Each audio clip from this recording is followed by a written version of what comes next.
Hey guys, and earlier we just got our first look at the next era of Nintendo with the Nintendo Switch 2 Direct, and a lot of the games shown off here look absolutely incredible, as well as some of the information revealed about the Switch 2.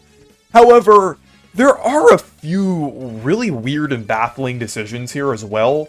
They don't really, ruin these games for me, because, I'm still really excited, but it kind of has to do with pricing, and if you've seen the price of some of these games, you probably know what I'm talking about. But before we get started, I wanted to mention that I have a goal to hit 30,000 subscribers before the Switch 2 launches, so if you enjoy my content, consider subscribing, and if I hit that goal, I will give away a copy of Mario Kart World.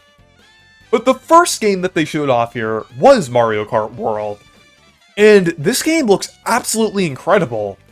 Not only are these tracks basically huge open tracks, but basically it's a huge open world with a bunch of tracks in it. That is crazy.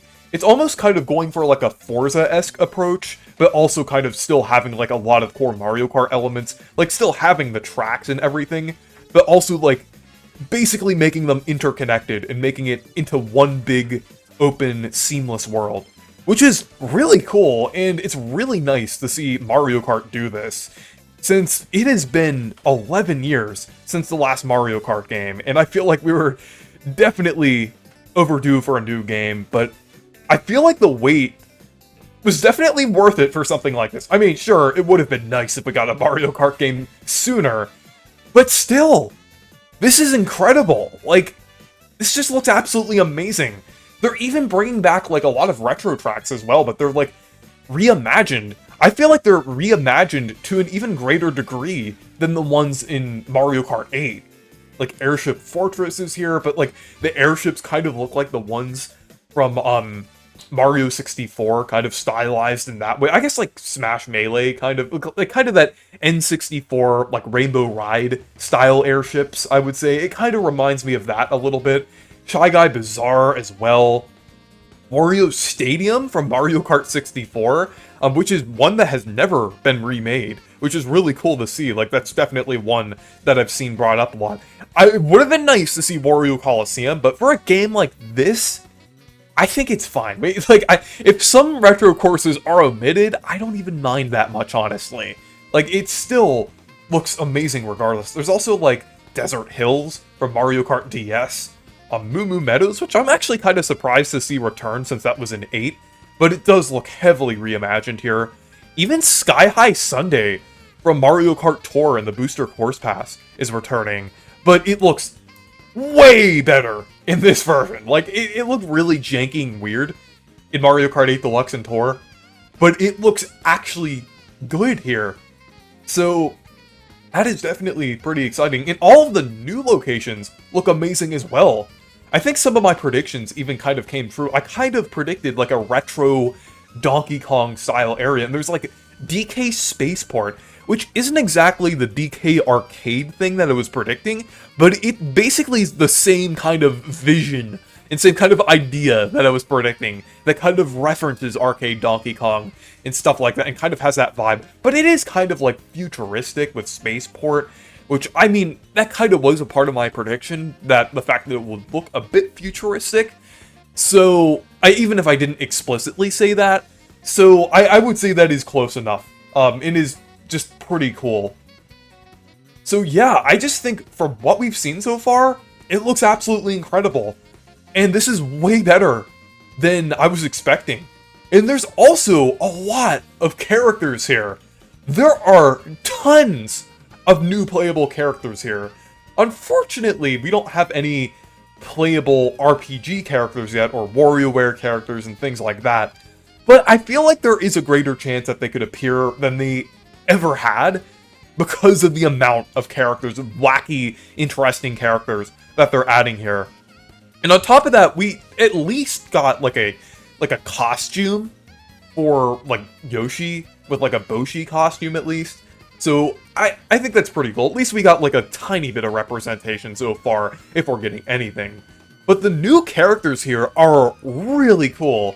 I mean, of course, we got the basic ones that have been long overdue for Mario Kart, like Goomba, Piranha Plant, Pokey, And then you kind of start to get into some weird ones that are standard Mario enemies, but you'd never expect them to see in, like, Mario Kart. Like Parabitty and Fishbone, and Rocky Wrench. I mean, Rocky Wrench, I've wanted Rocky Wrench, but, like, that's still, like, a thing that I didn't really expect Nintendo to actually add. So I think that's pretty cool. But then you get into the really crazy picks.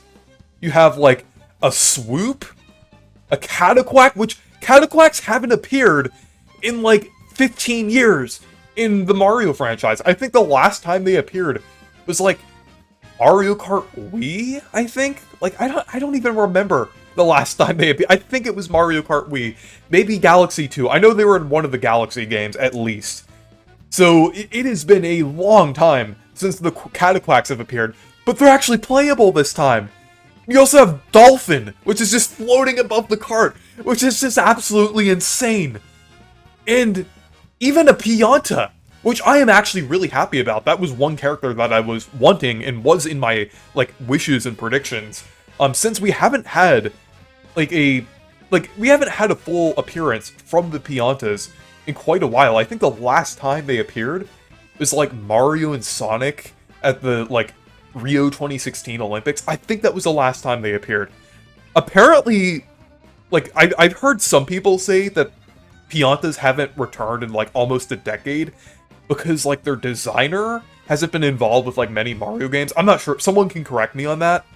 But it's really cool to see them returning here. Maybe it's because, like, the Booster Course Pass, like, had, like, a few copied and pasted Pianta NPCs, making them more relevant again. Or the Thousand Year Door remake, having, like, Don Pianta in some of them. Okay. This game also has, like, alt costumes, which is really cool. Imagine if we get an alt costume for Pianta that is, Don Pianta. That would be really cool. That would actually be amazing. That would be, like, the singular build character that I would play with in this game if they added that. So, that would be amazing. And then finally, or I'm not sure if I mentioned Penguin yet. Yeah, Penguin is also going to be there as well. But finally, they added the Moo Moo, which is absolutely insane. That was, like, the first, like, really weird and wacky character that they added. But the cows from the Mario franchise are now going to be a playable character in Mario Kart. That is just insane. Like, I think it's really cool that they're actually doing these wacky and interesting additions in the roster. We may not have, like, full RPG characters outside of, like, things like costumes and things yet, or, like, minor cameos yet, or also, like, WarioWare characters as well. But I think this is, like, the next best thing to, like, extended Marioverse reps. At least we're having, like, interesting characters that you wouldn't expect. So I still think that is pretty cool. But moving on, we got some information about the Nintendo Switch 2 in terms of, like, specs for the hardware and everything, but I feel like they revealed a lot more than I was expecting them to. Usually Nintendo doesn't, like, outright reveal the specs of a console. At least in the past they haven't. That was even something that I've heard that Kit and Krista brought up in their videos, that Nintendo usually doesn't do that and they wouldn't expect Nintendo to do that in this Direct, but they actually did it to some degree, which I'm kind of surprised. Like, they showed off, like, the screen is bigger and everything. It is an LCD screen, but it does support HDR, which is pretty cool, and is 1080p. So they're probably going to release, like, an OLED model a couple of years from now.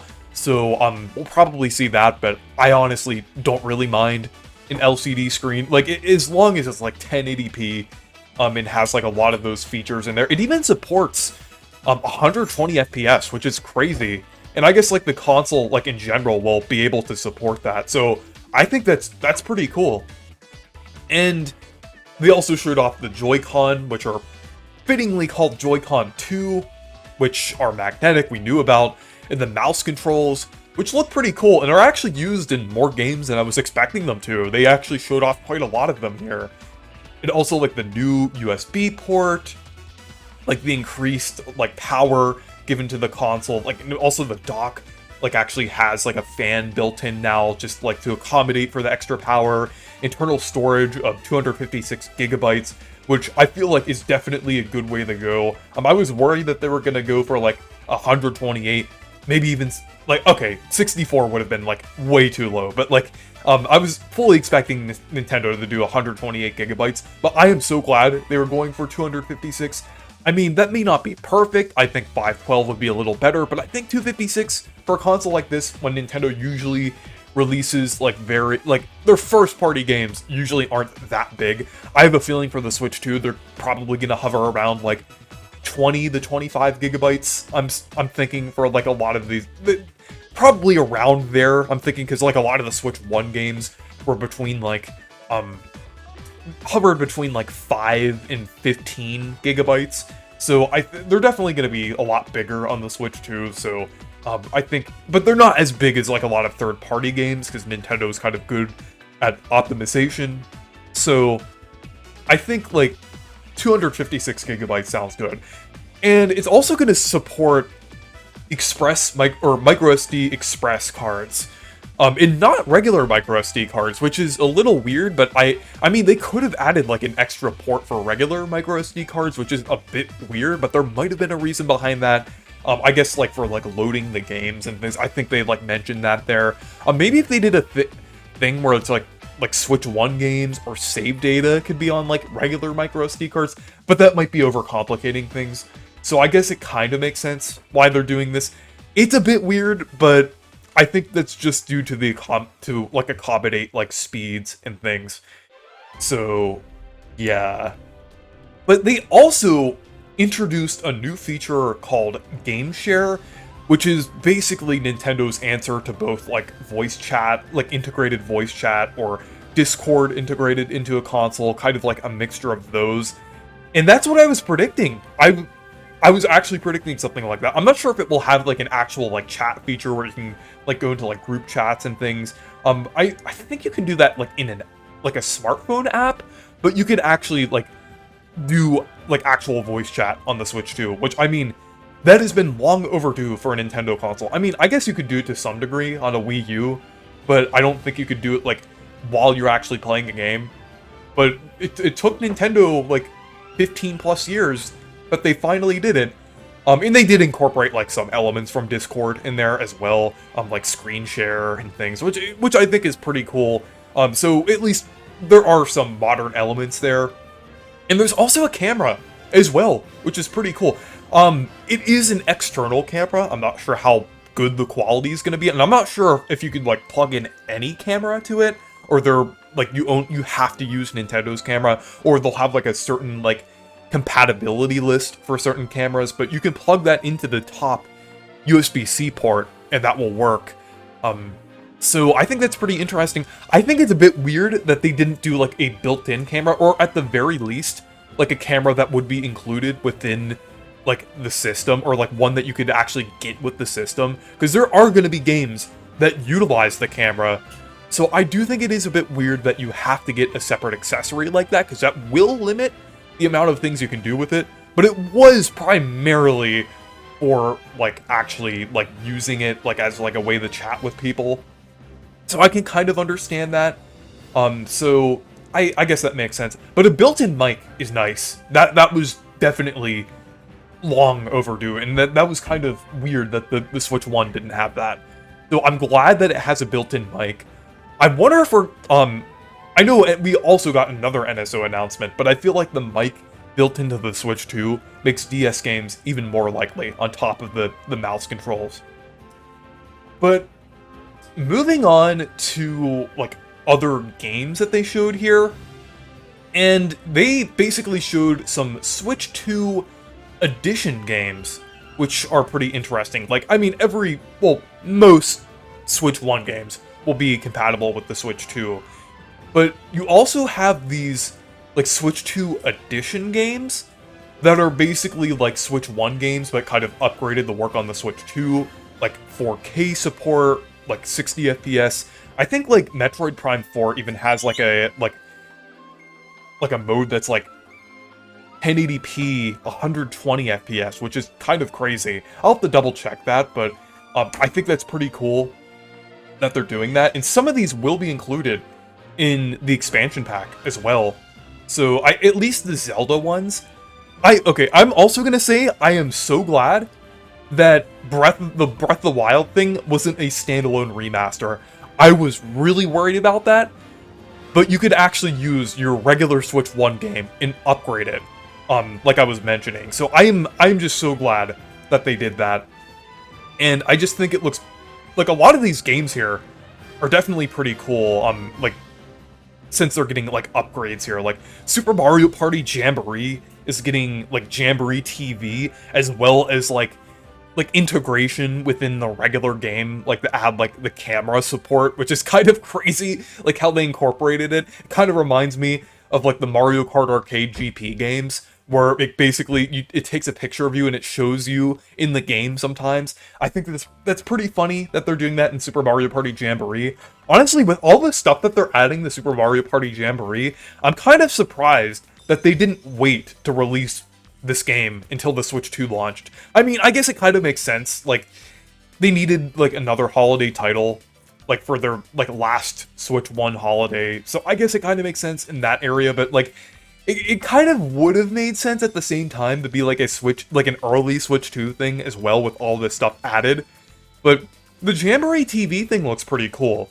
Like, it actually has Talking Flower from Super Mario Bros. Wonder as one of the characters, which I'm really happy about. Like, we're actually getting, like, Wonder characters in other games. That was one thing that I was definitely hoping for. But the new content uses, like, the camera stuff, the mic that's built in, as well as, like, the Joy-Con mouse mode, which is pretty cool. I think that's pretty cool that they're doing, like, some interesting gimmicky stuff with that, because sometimes that could be pretty fun. This is like a little extra thing here, so I think that's pretty cool that they're doing that. And another one that has some pretty interesting content that they're adding is Kirby and the Forgotten Land, which is adding Star-Crossed Worlds, which looks really cool. And this game just looks incredible on the Switch 2. Like, the game already looked amazing on the Switch 1, but, like, they just enhanced it in a way where it still looks really good. And this new content is looking amazing, like, with these new, like, crystal things you have to go through, and, like, the worlds are kind of, like, enhanced, and you have to go through new areas, and there's, like, a new mouthful mode ability with, like, a spring. It's pretty cool, and I am really looking forward to this, because it's always nice to have some new Kirby content. But that's not the only Kirby content that we got, and I'll get into that in a little bit. And then, like, we also got Pokemon Legends Zaza get, like a Switch 2 version here, which I kind of suspected. We got some suspiciously higher quality screenshots of this game when it was, like, fully revealed a couple months ago. So I was kind of thinking there would be a Switch 2 version, but I'm glad that there will be, because this game is probably going to run a lot better on the Switch 2. And I might actually consider it now that it has a Switch 2 version, and it actually might look competent now. And will actually, like, look like a fairly modern game.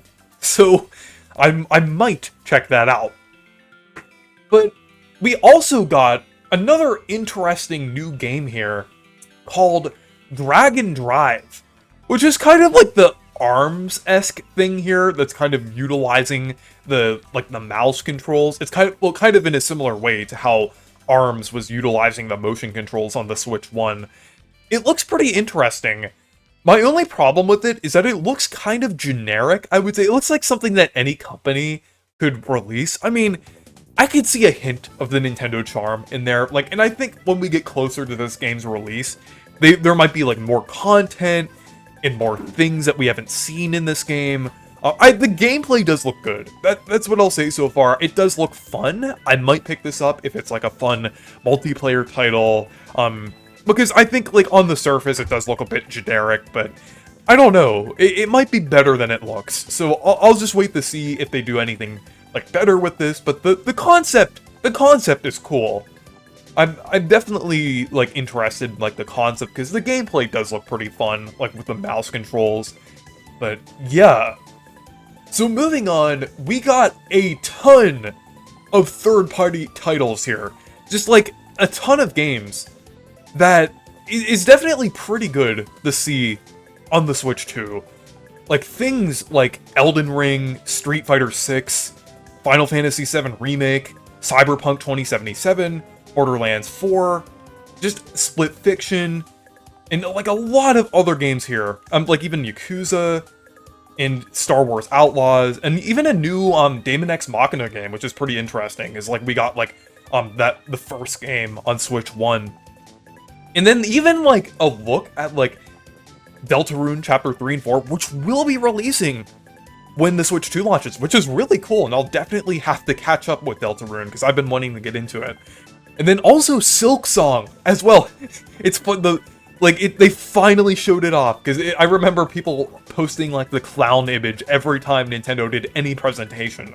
But they finally showed it. They finally showed Silk Song. This kind of seems like the fitting place to show it too, because this is like the big direct and everything. But I will say it did kind of throw off the pacing a little bit.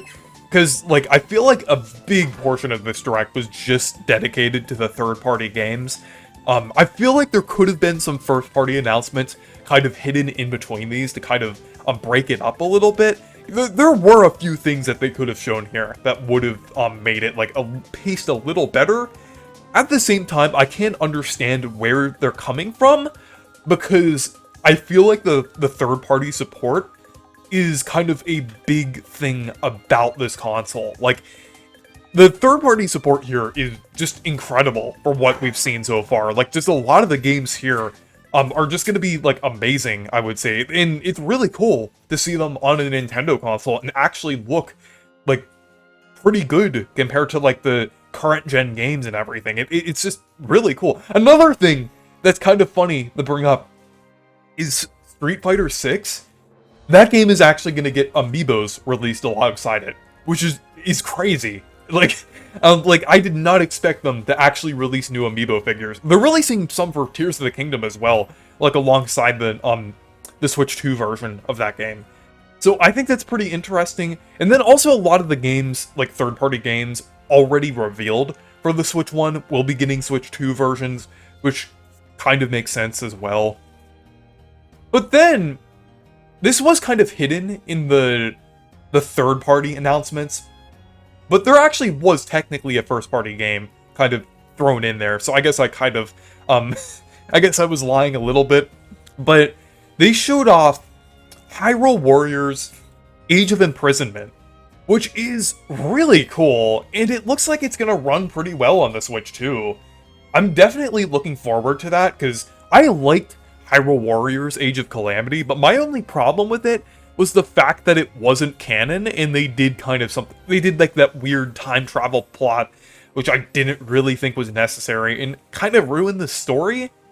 But they did specify that this is going to be canon, so I'm actually looking forward to this. I know it seems like the Tears of the Kingdom Breath of the Wild like style is kind of tired out at this point, but I do think the story elements introduced in Tears of the Kingdom definitely needed to be fleshed out a little more, and I am definitely open to like a Hyrule Warriors game showing that off, and I'm also open to a Hyrule Warriors game that actually runs well and looks good too.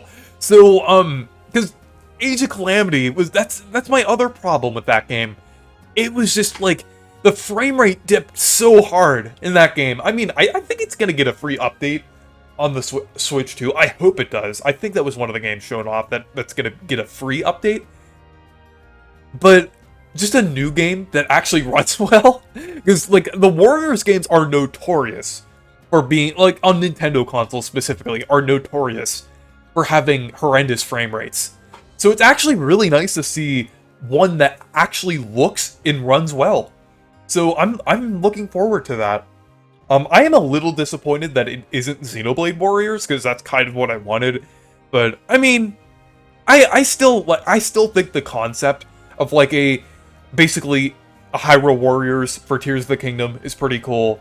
So I'm still fully open to that. So I'm definitely looking forward to that. And they also showed another crazy thing here. We already got like Elden Ring shown off that I mentioned, but FromSoft is doing a Switch 2 exclusive game, which is crazy. Like, I for a while, I was kind of associating FromSoft with, like, Sony. They usually, like, Sony usually gets, like, the FromSoft exclusives whenever they do have, like, exclusives. But a FromSoft exclusive on a Nintendo console is absolutely insane. And the one that we got is, like, a new game called The Duskbloods, which will release next year. I mean, I guess it kind of makes sense that it's releasing next year, because it seems like it's going to be a pretty big game, and it looks pretty good, too.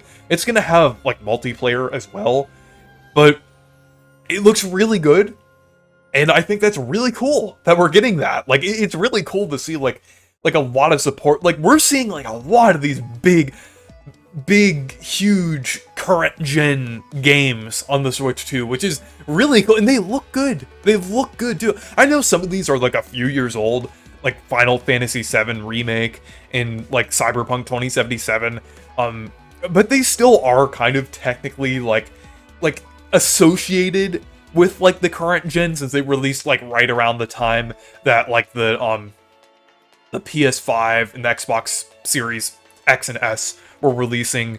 So they are kind of associated with that as well, and it does look pretty good. So I think it's pretty cool that we are getting like a Nintendo exclusive FromSoft game. I just think that's kind of crazy. And another thing that they showed here that I was waiting so long for is GameCube games. I am so glad that they are adding GameCube games to Nintendo Switch Online. This was actually one thing that was technically leaked. And one interesting thing about this is that it's now called Nintendo Classics GameCube. So seems like they're changing the moniker from like just calling them like Nintendo Switch Online Classic games to just Nintendo Classics, which I kind of like. It makes them feel more important than just an add-on to Nintendo Switch Online. So I'm kind of happy to see them changing that, but it is amazing to see GameCube games on here. It is amazing to see Nintendo finally distributing these games on here. I know we got some GameCube games before on the Switch 1, like Pikmin 1 and 2, Metroid Prime Remastered, and of course, the amazing Thousand Year Door remake. But it's still really cool getting more GameCube releases here, because obviously Nintendo wasn't going to do that many, like in terms of like these little remasters on the Switch 1. So it is cool that they're doing this, and at launch we're getting Wind Waker, which is really nice, as well as F-Zero GX, which is incredible since that game is really underrated, and I'm glad that more people are going to experience that now. Then Soul Calibur 2, which is a pretty interesting one. I know that game for like Link being in it, so I guess that kind of makes sense. It is a fairly well-known game, so I think that's pretty cool. But yeah, I mean, it kind of makes sense to do like only 3 games for the GameCube, because like GameCube games are much larger than like Nintendo 64 games, Game Boy Advance games, or any other console that is on Nintendo Switch Online. So it makes sense to do it like that, though I'm still hoping they are added monthly. I don't want to wait like 3 months between like these GameCube releases, because Nintendo is just gonna say, oh, they're bigger now. So that's why we're gonna spread these out more. But I really hope they don't do that. I hope they're gonna be monthly. But there's going to be a lot of great ones that they're going to add, like Sunshine, Super Mario Strikers, Luigi's Mansion, Chibi Robo even, which is pretty cool. I'm a little surprised that they didn't even show Smash Melee or Double Dash. I think that is pretty interesting. Like, we didn't get Smash 64 on the Nintendo 64 one yet, which is a little concerning. That Melee might take as long to get on there, and Melee is like one of the most popular GameCube games. So it's kind of crazy to not have that on there. And then Double Dash is another one that I'm kind of surprised not to see on there. I mean, maybe because they don't want to interfere with the new Mario Kart game, but Double Dash is completely different and won't really compete with it, because it's on the app and everything. So it's, I don't know. I just hope they release Double Dash on there soon. And I hope Thousand Year Door, the original version of the game, makes its way onto the app eventually. I mean, it's unfortunate that Nintendo doesn't release, like, the original versions, like, not too long after the remakes, even though it makes sense. Because while the Thousand Year Door remake is better than the original version, in my opinion, I mean, both are my favorite game of all time, but, like, it would still be nice to play the original version, because there was, like, certain things and challenge runs that you can do in the original version that you can't do in the remake. So it would be cool if that was on there as well, even though we do have the remake. It's not, like, that necessary, so I just want to see it on there at some point.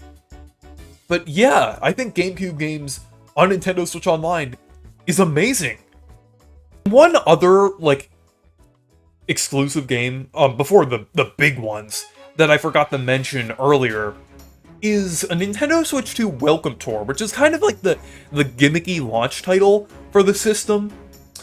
But basically, this one is kind of like, it's like more of like a tech demo thing, which I guess kind of makes sense.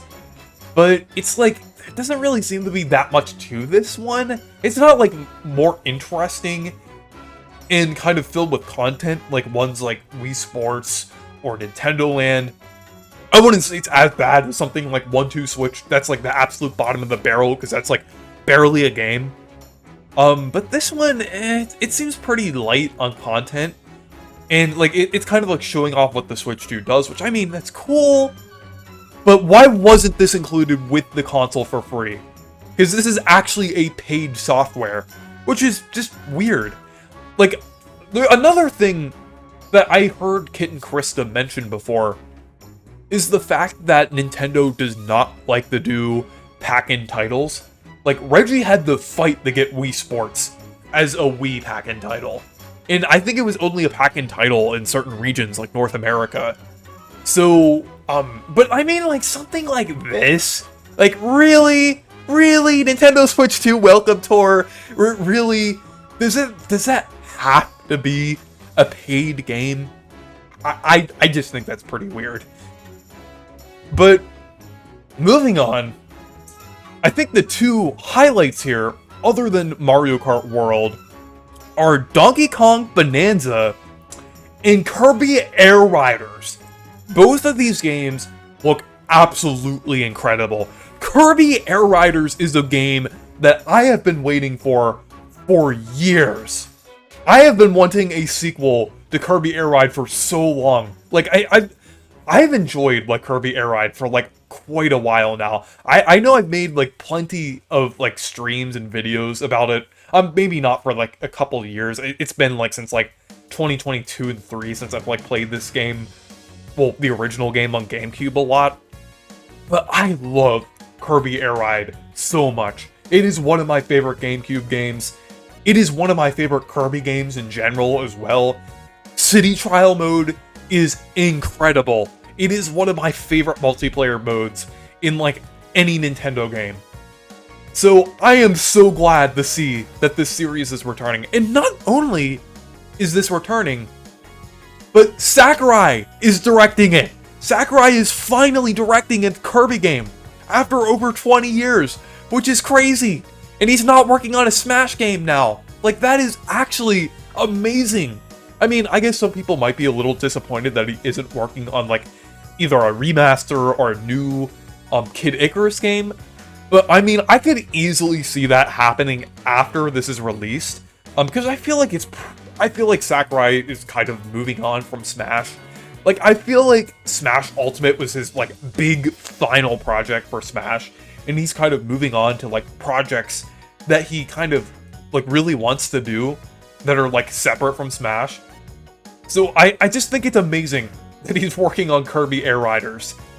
Like, it is just blowing my mind that this game is actually happening. This was in my Dream Game Direct video, if you remember that from a week ago. Like, that was one of my dream games that I mentioned there. But I am just so glad that this is actually happening. I am really excited about this.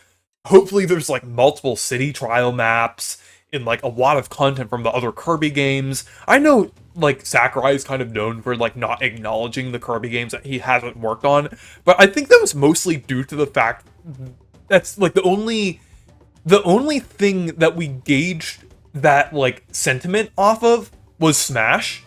And I guess it kind of makes sense that he did that in Smash, because he didn't really have much incentive to add stuff from the other Kirby games, since it was a huge crossover. And, like, I don't know, maybe he didn't really know what to add. I don't know the whole thing behind that, but since this is a new Kirby game, or new Kirby spin-off, it's also probably going to be co-developed by HAL as well.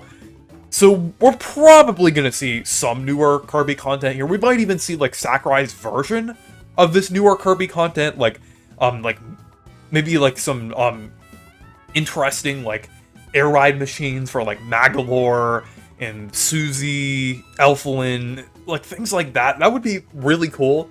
And I still think it could happen, even with Sakurai involved, but I am just so happy that this is happening in general. I mean, like, I don't think Kirby Air Ride would be quite as good without Sakurai involved, at least so far. I mean, like, in the future, like, when the formula is kind of, like, solid and the series gets more games, then that would kind of make sense to see, like, more people kind of getting involved with that. But, like, the first game in 20 years, I mean, this is the second Kirby Air Ride game ever, but, like, Sakurai being involved with this is just amazing, and I'm just really excited about this.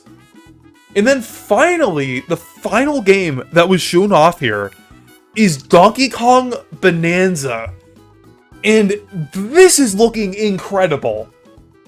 Like, this is basically kind of similar to Mario Kart, what we've been waiting for Donkey Kong.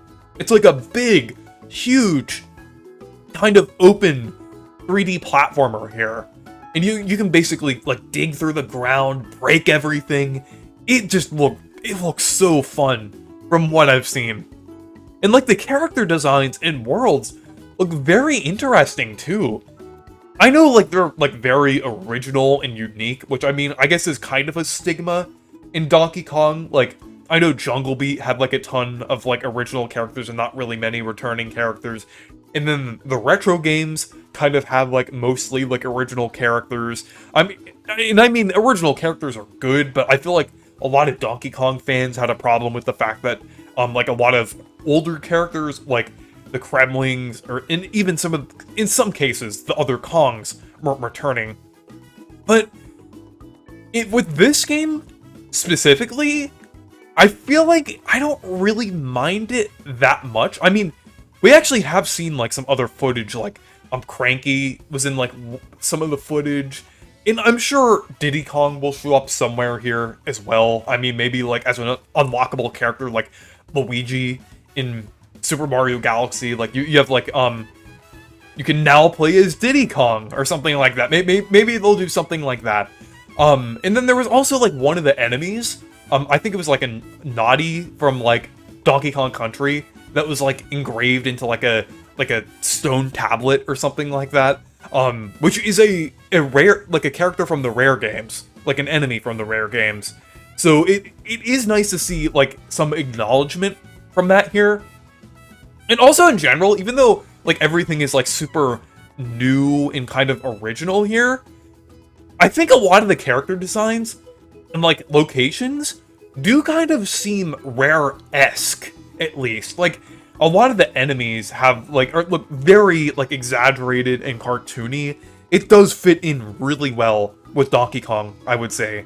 So I am really looking forward to this game. And this could potentially be, like, one of Nintendo's best games. I'm not even exaggerating. This just looks incredible. Like, this looks huge and open. Graphically, it looks amazing. You could do just so many things here. I am really looking forward to this. And I love how they're using Donkey Kong's new design as well.